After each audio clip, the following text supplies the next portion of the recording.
Assalamualaikum warahmatullahi wabarakatuh. Waalaikumsalam warahmatullahi. Alhamdulillah wassalatu wassalamu ala rasulillah. Segala puji bagi Allah. Salawat dan salam semoga tercurahkan untuk baginda Nabi kita Muhammad sallallahu alaihi wasallam dan keluarga beliau serta para sahabatnya. Amma ba'd. Jamaah rahimakumullah. Masjid ini pernah begitu megahnya, begitu besar dan menakjubkan. Kita udah bicarakan bahwasanya pernah dalam satu waktu ada 3 nabi di tempat ini. Ada Nabi Zakaria, ada Nabi Yahya, ada Nabi Isa alaihissalam. Ada sebuah kisah yang terjadi antara Nabi Isa dan Nabi Yahya. Kita tahu bahwa Nabi Yahya alaihissalam termasuk yang tewas di tangan Bani Israel, di tangan orang-orang Yahudi. Nabi Yahya itu disembelih dan kepalanya dihadiahkan kepada seorang pelacur.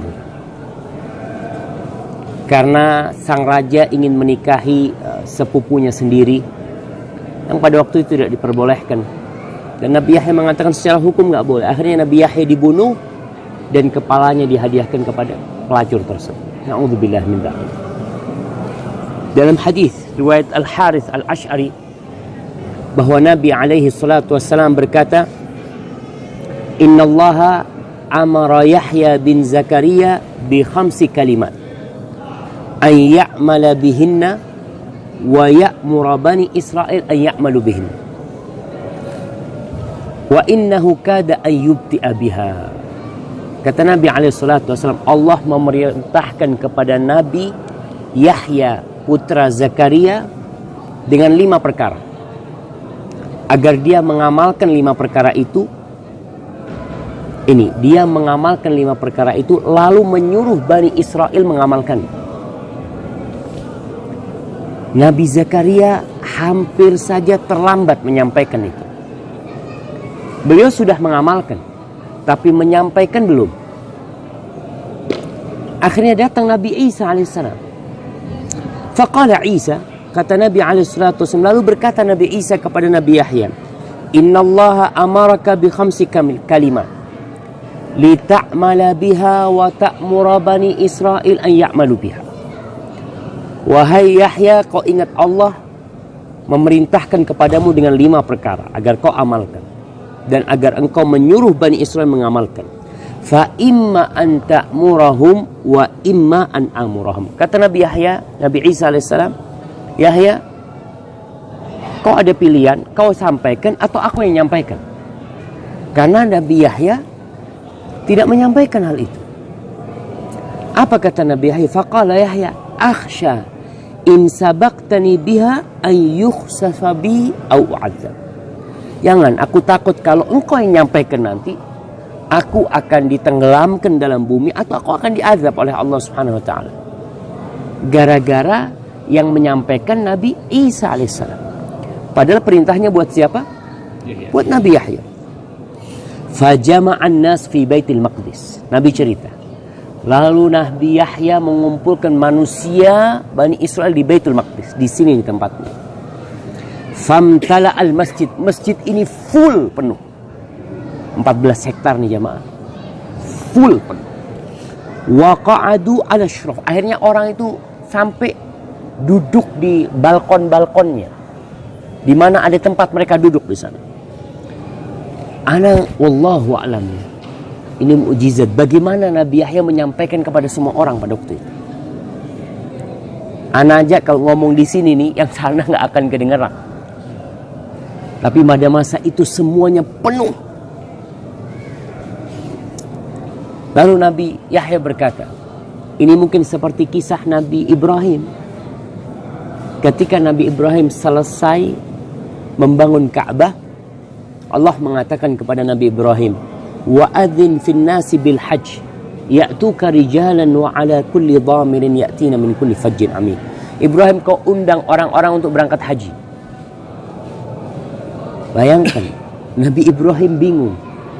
Gimana aku bisa mengundang seluruh manusia di muka bumi ini? Lalu Allah mengatakan, innama 'alaikan nida' wa 'alayya bala. Tugasmu memanggil, aku yang menyampaikan. Akhirnya Nabi Ibrahim berdiri di sebuah tempat di Mekah. Beliau mengatakan, Innallaha amarakum bil hajj fahujju. Allah menyuruh kalian berhaji, kalian berangkatlah haji. Itu disampaikan kepada seluruh umat manusia pada waktu itu. Nabi Yahya berkata kepada Bani Israel, Innallaha amarani bi khamsi kalimat. Allah menyuruhku dengan 5 perkara agar aku mengamalkannya dan agar aku menyuruh kalian mengamalkannya. Bisa dibayangkan ucapan ini diucapkan di tempat ini oleh Nabi Yahya. Di mana kira-kira tempat itu? Kalau kita bersama Jamal selalu mengatakan wallahu alam. Ya, kita wallahu alam. Tapi yang jelas yang menjadi kiblat itu kemungkinan besar adalah batu yang di sana. Artinya kiblat seluruh orang ini menghadap ke satu tempat. Sebagaimana penduduk Mekah yang sholat di Masjidil Haram, kiblatnya yang dari arah timur, arah barat, arah utara, arah selatan itu menuju ke satu tempat. Bukan seperti sekarang karena kiblat kita ke Masjidil Haram. Lalu beliau mengatakan, apa 5 perkara ini? Dan 5 perkara ini Nabi pun menyuruh kita untuk mengamalkannya. Yang pertama, an ta'budullah wa la tusyriku bihi syai'an. Agar kalian beribadah kepada Allah dan tidak melakukan kesyirikan. Jamaah kita ini kadang-kala merasa udah ibadah. Betul. Kita sholat, kita zakat, kita puasa, kita haji. Tapi dikatakan orang ahli ibadah itu bukan hanya dengan melaksanakan perintah, tapi dengan meninggalkan larangan. Orang Masya Allah ibadah kenceng, tapi tetap melakukan yang haram. Terjadi seperti itu. Maka di sini Nabi Yahya mengatakan Allah menyuruh kalian mentauhidkan Allah dan meninggalkan kesyirikan. Dan itu makna la ilaha illallah. Makna syahadat kita. Lalu Nabi Yahya mengatakan, wa inna mathala man asyraka billah, permisalan orang yang melakukan kesyirikan.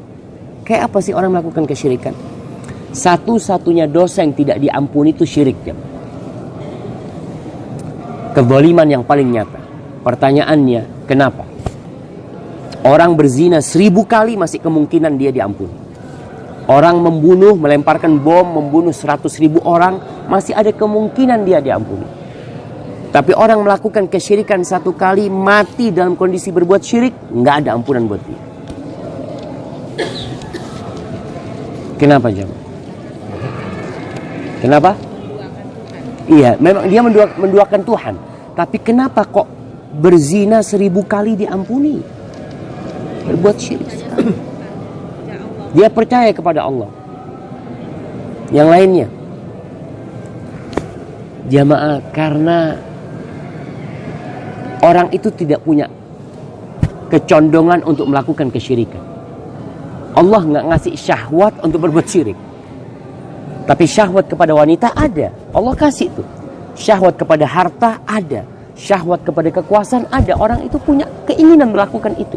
Tapi orang ini nggak punya syahwat berbuat syirik, melakukan kesyirikan. Benar-benar kezaliman dia itu. Nggak ada dorongan untuk melakukan kesyirikan. Makanya Allah mengatakan inna syirka la zulmun adzim. Kesyirikan itu kezaliman yang nyata sekali. Permisalannya seperti seorang yang membeli budak. Orang beli budak dari harta dia, dari emas atau perak, harta murni milik dia, bukan milik orang. Kemudian setelah budak itu dibeli, dibawa sama dia ke rumahnya. Kata orang ini rumahku. Ini pekerjaan yang harus kau kerjakan. Kau kerjakan, hasilnya berikan kepada aku. Fakana ya'man. Orang ini bekerja, tapi hasil kerjaannya diberikan kepada orang lain. Fa ayyukum yarda an yakuna 'abdahu kadzalik. Siapa di antara kalian yang mau budaknya seperti itu? Dia beli budak, dia kasih kerjaan, ini rumahnya, dia hasil kerjanya diserahkan kepada orang lain. Kita di negeri kita jemaah, tahu cukong-cukong yang di pantai, yang dia kasih nelayan perahu, kasih nelayan solar, lalu hasilnya dijual ke orang lain, terima nggak dia? Nggak mungkin orang nerima. Padahal mereka orang merdeka. Bagaimana dengan budak yang dimiliki? Terus bagaimana dengan kita yang diciptakan sama Allah? Allah yang menciptakan kita, Allah yang ngasih rezeki sama kita, Allah yang ngasih fasilitas sama kita semuanya. Lalu kita beribadah kepada selain Allah, minta kepada selain Allah. Maka itu perintah yang pertama. Yang kedua, wa innallaha amarakum bis shalah. Allah menyuruh kalian salat. Fa idza shallaitum fala taltafitu. Kalau kalian salat jangan noleh. Jangan tolah-toleh. Tadi Bang Yongki cerita, Ustaz, ana bingung, Ustaz. Gimana, Bang? Ngelihat anak-anak muda sholat sambil tolah-toleh. Subhanallah. Iya. Lagi yang jamak. Lebih tua kayaknya tadi. Iya. Kadang-kadang di Masjid Nabawi itu ya, memang terus terang orang berangkat haji itu tidak selalu orang baik. Tapi biasanya orang yang mau baik. Karena ada sebagian jemaah haji itu sholat enggak. Anak ketemu sama jemaah haji, Ustaz, anak baru pertama sholat di sini. Iya. Jadi dia selama hidupnya itu jauh dari agama. Ketika bapaknya meninggal dapat warisan, dia takut.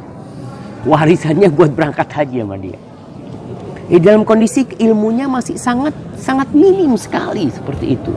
Maka di sini Allah menyuruh kalian sholat. Fa idza shallaitum, kalau kalian sholat jangan tolah-toleh. Para ulama menyebutkan bahwasanya menoleh dalam sholat ini ada dua macam. Menoleh mata lahirnya atau menoleh mata hatinya. Ada orang yang mata lahirnya Masya Allah, nggak kemana-mana dia, pas di sini. Tapi dia ngitung ini 1, 2, 3, itu kan tinggal 4. Modelnya apa ini? Dia memang ada di situ, nggak tolah-toleh. Tapi mata hatinya kemana-mana. Maka jangan menoleh. Jadi larangan menoleh ini baik mata lahir atau mata hatinya. Fa innallah yansibu wajhahu liwajhi 'abdihi fi sholatihi. Allah itu menghadapkan wajahnya di wajah hambanya ketika dia sholat. Malam yaltafit, selama hambanya tidak menoleh. Artinya kita tatkala mengatakan iyyaka na'budu wa iyyaka nasta'in, Allah tuh dengerin tuh. Allah tuh menghadap sebagaimana kita menghadap kepada Allah. Tatkala kita mengatakan Allahu Akbar, ruku' mengatakan subhana rabbiyal a'la wa bihamdih, Allah tuh mendengarkan hal itu. Tapi tatkala kita membaca sedang pikiran kita kemana-mana, makanya kenapa kita dilarang sholat dalam kondisi menahan lapar, menahan buang angin, atau iya dilarang. Atau tadi disebutkan bukan menahan lapar. Artinya kalau kita itu ada hidangan terus komat, mana yang didahulukan? Makan dulu. Karena supaya hatinya tidak di sana. Lebih baik mana? Sholat mikir makan atau makan mikir sholat? Makan mikir sholat, jemaah. Maka kita berusaha jamaah sholat itu dalam kondisi memang sempurna. Nabi SAW kadang-kala jadi imam, kalau dengar suara bayi nangis, beliau cepat sholatnya. Sampai sahabatnya bingung, ya Rasulullah, tajawwazta fis shalah. Kok begitu segeranya sholat? Kata, iya, aku dengar suara anak menangis. Aku takut ibunya kepikiran sama dia. Sampai seperti itu Rasul SAW. Beliau hadir, artinya ketika sholat itu tidak hanya mikirkan diri sendiri. Pernah Nabi SAW sholat ditunggangin sama Hasan sama Husain. Hasan atau Husain. Itu sujud sampai lama banget. Sahabat bingung. Sebagian sahabat itu naik kepala. Dilihat ada apa nih kata dia. Lalu setelah sholat yang nggak noleh tanya, ya Rasulullah ada apa tadi? Apa ada wahyu yang turun atau apa? Katanya enggak. Tadi Hasan mungkin lagi main kuda-kudaan. Aku nggak enak sama dia. Sebelum selesai senengnya dia, Sampai seperti itu Nabi SAW. Jadi sholat ingat dalam kondisi yang memang hati kita pas ya. Kalau ada sesuatu kadangkala mau sholat dalam kondisi hati mikir kompor udah mati belum, datang ke sana. Jangan batalin, artinya sebelum sholat kalau sudah kepikiran itu sana supaya tidak jadi pikiran. Baik, ada orang yang sholat jamaah pahalanya cuma 10%. Ada orang yang sholat pahalanya cuma 50%. Ada orang yang sholat nggak dapat apa-apa. Orang itu mendapatkan pahala sholat sesuai dengan keberadaan akal dia dalam sholatnya. Artinya ada orang yang hanya ingat dengan sholat ketika Assalamualaikum. Imam Assalamualaikum, lagi sholat aneh. Assalamualaikum warahmatullah. Assalamualaikum. Jadi dari awal sampai akhir dia itu blank. Tanya, imamnya tadi baca apa? Kadang-kala wallahu a'lam. Ya kalau Jamal ditanya di mana tempat buruk dulu wallahu a'lam, pantas. Ini imamnya baca tadi. Jadi nggak pantas dia mengatakan wallahu a'lam, tapi karena hatinya tidak sedang di situ. Itu perintah kedua. Perintah ketiga, wa amurakum bisyam. Aku memerintahkan kepada kalian untuk berpuasa. Fa inna mathala dzalika kamathali rajulin fi isabati ma'ahu surratun fiha misk. Fa kulluhum yu'jabu aw yu'jibuhu rihuha. Aku suruh kalian sholat. Aku suruh kalian puasa. Permisalan orang yang puasa seperti apa? Kita lihat Nabi Yahya memberikan permisalan sesuai dengan perintah Allah. Karena orang itu dengan permisalan itu bisa memahami dengan akalnya. Tadi ada yang tanya sama anak, Ustaz, pahala itu kayak apa sih Ustaz? Iya. Manusia itu kan pahala tuh kayak apa sih? Dilipat gandakan 27 kali kayak apa? Rasulullah SAW kadang-kala memberikan permisalan kepada para sahabatnya. Seperti pahala sholat jenazah. Orang yang sholat jenazah, kata Nabi SAW, dia akan mendapatkan mithlu qirat, seperti satu qirat. Para sahabat tanya, satu qirat itu kayak apa? Kayak apa jamaah? Kayak gunung Uhud. Jadi orang bisa bilang, oh pahalanya kayak gitu besarnya gitu. Sehingga dia semangat ibadah. Makanya nanti ketika kita di Medina, jangan lupa kalau lagi sholat fardu, zikir dulu. Tunggu, biasanya ada sholat jenazah. Kalau mau sholat sunnah setelah sholat jenazah. Tadi ada jenazah habis Jumatan. Ibu-ibu semua sholat jenazah. Nah, alhamdulillah, pahalanya dapat satu qirat. Di sini Nabi Yahya mengatakan permisalan orang yang berpuasa seperti seorang lelaki yang berada di satu kelompok manusia. Orang ini punya satu wadah isinya misik. Parfum misik. Misik itu apa? Hah? Misik itu di bahasa Indonesia apa terjemahannya? Kasturi. Kasturi? Minyak kasturi ya. Misik itu kasturi. Misik itu sebenarnya parfum yang dari nanahnya kijang. Jadi kijang itu kadangkala ada bisul di perutnya. Nah, di hutan kalau ada batu biasanya dia gosokkan ke batu itu, gatal dia itu. Dia gosokkan ke batu sampai keluar minyaknya. Itu misik jemaah. Kita nggak kebayang baunya misik nih. Misik itu satu tula itu mungkin 4 mili ya, atau 8 mili. 8 mili. Anda masih ingat Syekh di kelas jelaskan harganya 11.000 real. 11.000 real itu kira-kira sekarang berapa? Ya, sekarang 3.800. 38 juta. 40 juta, 8 mili 40 juta jemaah. Itu parfum wangi sekali.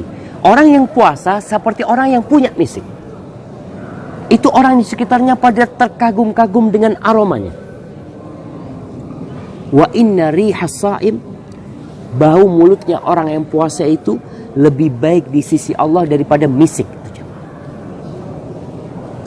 Maka kita kalau puasa paling tidak mengharap bau kita itu Allah suka sama bau kita.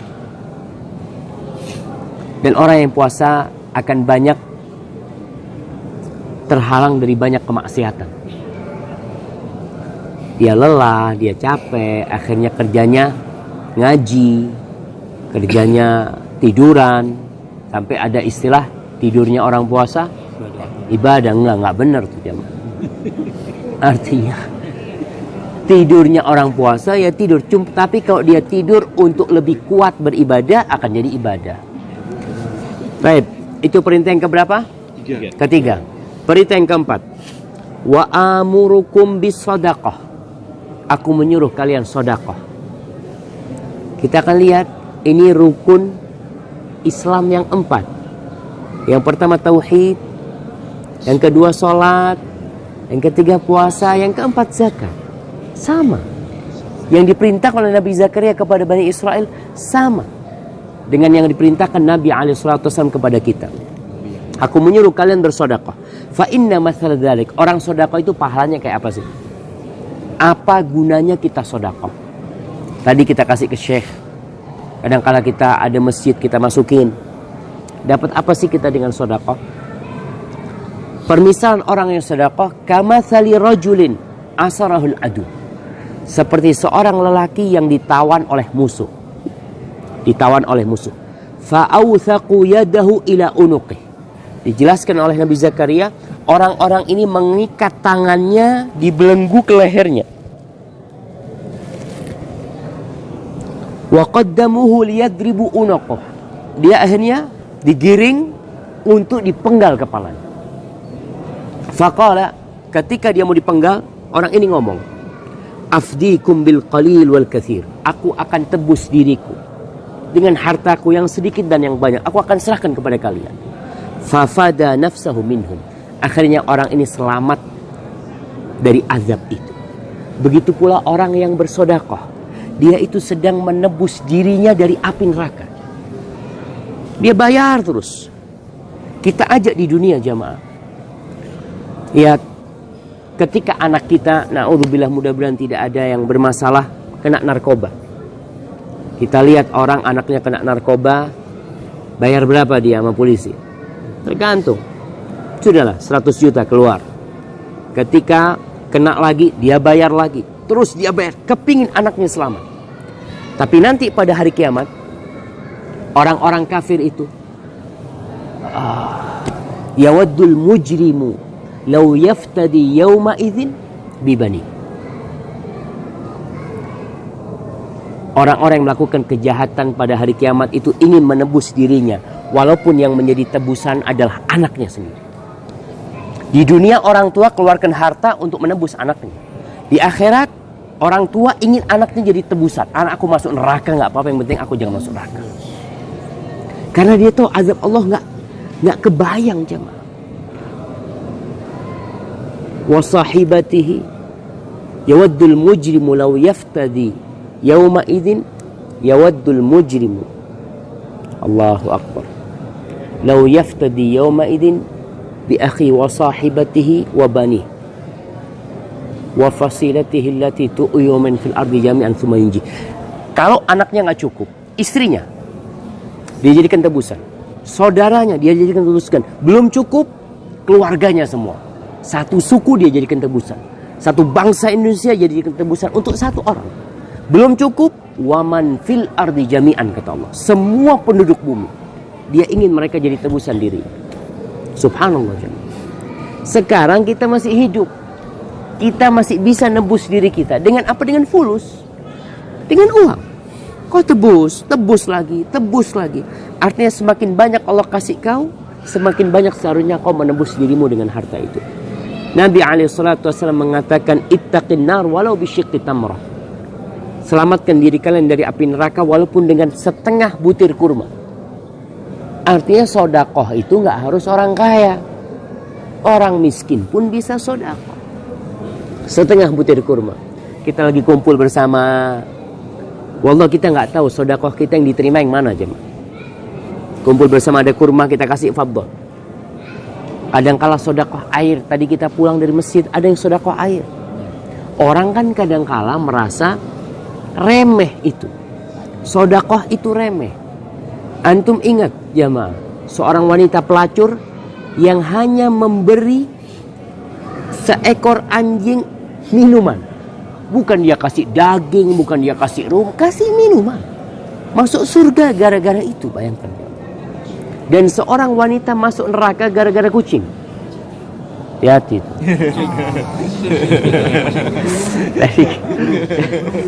Nah, nanti diurus ya. Ingat gara-gara kucing jemaah. Ada seorang wanita piara kucing, bukan piara kucing dia. Ada kucing nakal atau gimana dia kurung. Habasatha. Ini kucing nggak dikasih makan dan juga tidak dilepas. Akhirnya mati itu kucing. Perempuan ini masuk neraka gara-gara seekor kucing.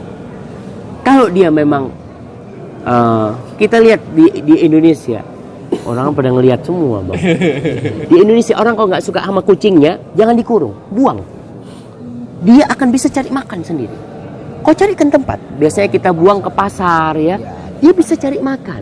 Tapi kalau kau kurung karena kau marah atau kau piara, lalu kau tinggalkan mati itu kucing, kita akan bertanggung jawab. Maka hati-hati. Masuk. Kata Rasul SAW, neraka itu al-jannatu aqrabu ilaikum min syiraki na'lihi. Surga itu dekat sama kalian, sedekat tali sandalnya kalian. Dekat banget tuh. Wan naru mithlul, neraka juga seperti itu. Sama-sama dekat. Sama-sama dekat. Maka ingat, kita tujuannya sedekah untuk menebus diri kita dari api neraka. Tebuslah jemaah. Karena harta yang dikumpulkan akan ditinggal. Lebih baik kita bawa mati. Tapi yang terakhir, wa amurakum, yang kelima nih, an tadhkurullah. Aku menyuruh kalian berzikir kepada Allah, mengingat Allah. Seperti apa orang yang berzikir? Fa inna mathala dzalika kamathali rajulin. Permisalan orang yang senantiasa berzikir itu seperti seorang yang dia dikejar-kejar oleh musuh. Dikejar-kejar oleh musuh, dia lari dikejar oleh musuh. Lalu dia datang ke sebuah benteng dan dia masuk ke sana menyelamatkan diri mereka dari musuh itu. Nabi Yahya mengatakan kadzalikal abdu la yahrizu nafsahu minasyaitan atau la yuhrizu nafsahu minasyaitan illa bidzikrillah. Kita itu seorang hamba tidak akan bisa menyelamatkan dirinya dari syaitan kecuali dengan zikir. Kita rasakan jemaah, kalau kita lagi kenceng zikirnya, iman naik. Kita digoda ini itu kenceng tuh, zikirnya insya Allah selamat. Tapi kalau zikirnya berkurang, Allahu Akbar. Maka yang mana Fahad? Fahad. Fahad tanya sama anak. Kadang kalau saat iman itu terasa lagi down, ya lagi apa, perbanyak zikir. Perbanyak zikir. Minimal. Zikir yang minimal itu zikir yang bersambung dengan kegiatan. Seperti apa? Mau pakai baju ada doanya. Masuk toilet, baca doa. Keluar toilet, baca doa. Mau makan, baca doa. Jadi zikir-zikir yang apa istilahnya tuh? Rutin. Rutin, artinya kita tidak duduk zikir mamanya. Enggak, kita memang ada zikir yang wajib. Sekarang kita doa masuk masjid apa? Bismillah wassalatu wassalamu ala rasulillah. Allahumma ighfir li dhunubi waftah li abwaba rahmatik. Kalau keluar, waftah li abwaba fadlik. Kita kan berzikir. Kemudian kalau naik kendaraan, zikir. Keluar rumah, zikir. Masuk rumah, zikir. Mau tidur, zikir. Bangun tidur, zikir. Artinya paling tidak itu aja insya Allah sudah menyelamatkan kita. Tapi itu aja kadang-kala kelupaan gitu. Bagaimana kalau kita lebih banyak lagi? Maka usahakan lebih banyak lagi berzikirnya. Gunakan waktu-waktu yang bermanfaat untuk berzikir ya. Di antara zikir yang paling mulia adalah membaca Al-Quranul Karim. Membaca Al-Quran itu termasuk zikir. Maka gunakan waktu kita selama berada di Masjidil Aqsa ini dan sampai kita pulang untuk berzikir. Dan biasanya orang kalau pulang umroh, Masya Allah imannya naik, zikirnya banyak, dapat sepekan, mulai itu maka perlu dicas kembali. Hadza wallahu a'lam bishawab. Ada pertanyaan? Ustaz, Nah, itu kan ada perintah sholat ya tadi sebelum mati. Itu kalau bentuk sholatnya seperti apa ya? nah, ini ada pertanyaan bagaimana bentuk sholatnya mereka. Sholat mereka wallahu a'lam, tapi yang jelas ada ruku dan ada sujud. Karena Allah mengatakan kepada Maryam, warka'i ma'ar raki'in. Rukulah engkau bersama orang-orang yang ruku. Allah menceritakan dalam Al-Quran tentang ahlul kitab, apabila dibacakan ayat-ayat Allah kepada mereka, mereka sujud. Berarti mereka ada sujud. Tapi apa yang dibaca, wallahu a'lam, yang jelas yang dibaca adalah Taurat kalau orang Yahudi. Yang dibaca adalah Injil, yang kita baca adalah Al-Quranul Karim. Seperti itu. Pertanyaan lainnya? Nah, waduh, udah pada ngantuk semua nih, pada merem-merem nih, Masya Allah. Gimana? Banyak. Pertanyaan khusus nanti. Tapi kalau memang sudah tidak ada, kita manfaatkan waktu untuk berzikir sambil menunggu waktu salat Isya. Masya Allah, jazakallah khair Ustaz. Kita tutup kajian kita dengan doa kafaratul majlis. Subhanakallahumma bihamdika asyhadu an la ilaha illa anta astaghfiruka wa atubu ilaik. Wassalamualaikum warahmatullahi wabarakatuh. Waalaikumsalam warahmatullahi. Di At-Taubah nggak ada. Jadi bismillahirrahmanirrahim di dalam Al-Quran ada berapa banyak jemaah?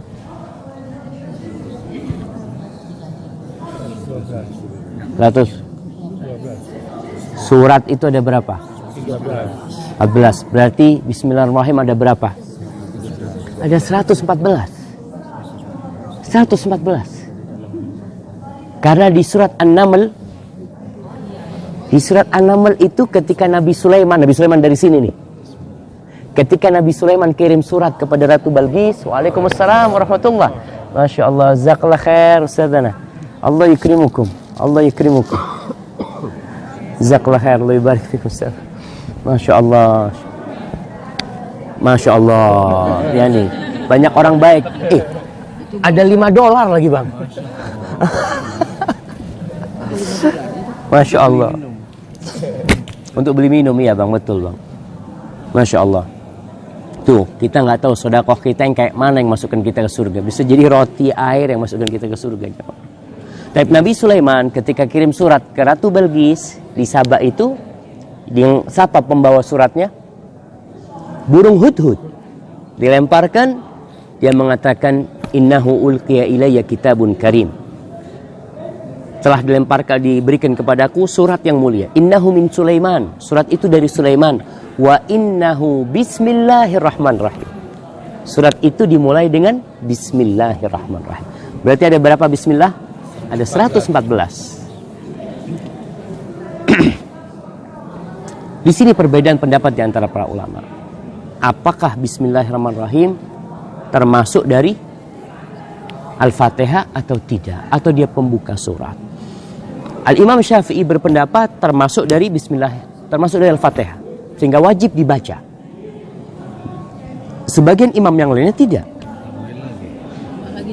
Masya Allah. Yujad jazakallah khair, Allah barik fikum. Masya Allah, Masya Allah.